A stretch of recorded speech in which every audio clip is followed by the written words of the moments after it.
Premiér Fico označil sankcie, ktoré boli uvalené jednak Európskou úniou, Spojenými štátmi na Ruskú federáciu a jeho režim, a zároveň zrejme mal na mysli aj tie ruské sankcie za nezmyselné.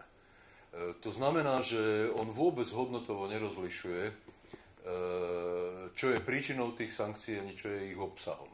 Fakt je ten, že sankcie Európskej únie nie sú nezmyselné ani trochu.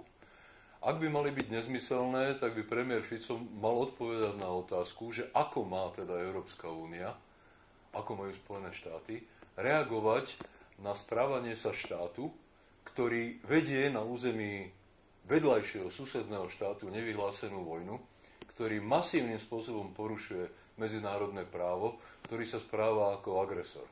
Mali to nechať Európska únia a Spojené štáty úplne bez reakcie? To by bolo naozaj nezmyselné.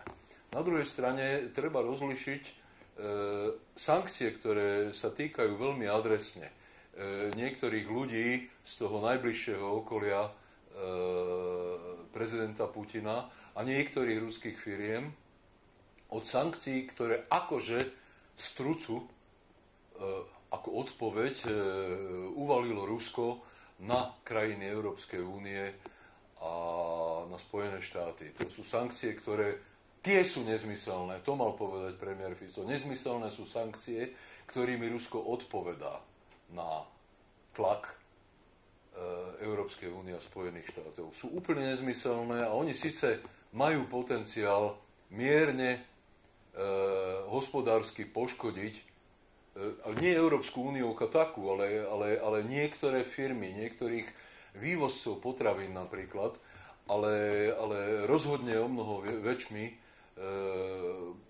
budú škodiť obyvateľom Ruskej federácie, konzumentom. Jednoducho z pultov tam zmiznú tovary, ktoré nemajú s vojnou alebo nevojnou nič spoločného. To sú potraviny.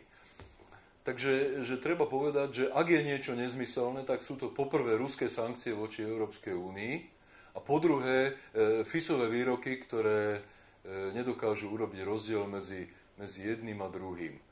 Jedno je isté. Oficiálny postoj slovenskej zahraničnej politiky je ten, že podporujeme všetky opatrenia, ktoré Európska únia zavádza, ale premiér Fico cíti tú panskú slobodu, že môže povedať pri hociktorej príležitosti niečo celkom iné. Výsledok je ten, že Slovensko vyzerá ako krajina, ktorá ani sama nevie, na ktorej strane stojí a ktorá jednoducho ako keby sa ústavný premiéra snažila vyčleniť spomedzi ostatných štátov Európskej únie.